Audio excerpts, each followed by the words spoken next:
Il y a plein de territoires en France qui sont vraiment désertés culturellement. À Paris, on fait pas 100 mètres sans tomber sur un cinéma, un théâtre, un cinéma d'art et essai, un tiers-lieu culturel, une salle de spectacle, une salle de concert, c'est fou.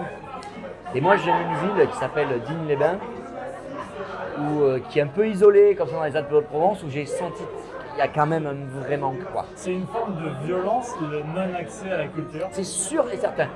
Mais c'est une violence morale très très forte, parce que ça génère un truc de l'ordre de l'impossibilité, de la sensation d'impossibilité d'obtenir, d'advenir. Et ce que je vois, ce que je perçois dans certains de ces territoires, c'est que non, c'est pas fait pour nous.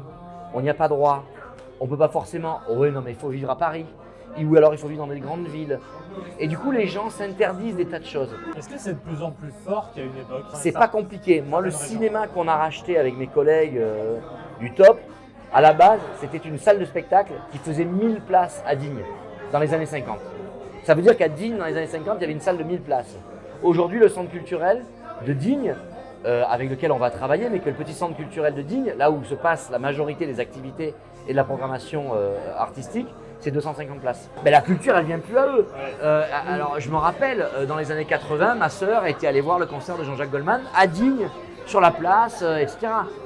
Enfin, vous imaginez un acteur, un chanteur aussi connu que Jean-Jacques Goldman venir à Digne? Ça n'est plus possible. C'est-à-dire que même les artistes que nous sommes ne viennent plus rencontrer leur public. Pourquoi est-ce qu'ils veulent dégager les élites? Parce qu'ils considèrent que les élites ne les comprennent pas, ne les servent pas. Et on ne peut pas leur donner vraiment tort, puisque les artistes ont malheureusement, et je leur en veux pas du tout, mais il y a une distance qui s'est créée avec le public comme ça. La zone rurale, elle est isolée d'un point de vue autoroutier et d'un point de vue ferroviaire. Deuxième chose,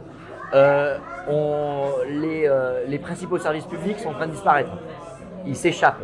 Ça veut dire que aujourd'hui, on ne peut plus du tout faire les mêmes examens médicaux que l'on faisait à l'époque. Colère. À Digne, trouver un médecin, c'est impossible. Et d'ailleurs, vous verrez que moi, mon idée, c'est que la culture, il fait pour beaucoup. Parce que je pense qu'un médecin, s'il va s'installer dans un endroit, il a envie d'aller au cinéma, il a envie d'avoir une vie riche aussi intellectuellement. Les médecins à Digne, il n'y en a plus. Donc la gare de Digne, elle est fermée depuis 20 ans. Il y a un petit train qui va jusqu'à Nice, mais il est tout le temps en réparation parce que c'est une voie qui ne fonctionne pas. Les industries nous ont totalement lâchés. À Digne, le plus gros employeur, c'est l'hôpital. Le deuxième plus gros employeur, c'est l'hypermarché. Derrière, il n'y a plus que des entreprises qui sont des entreprises petites. Donc, chômage. Moi,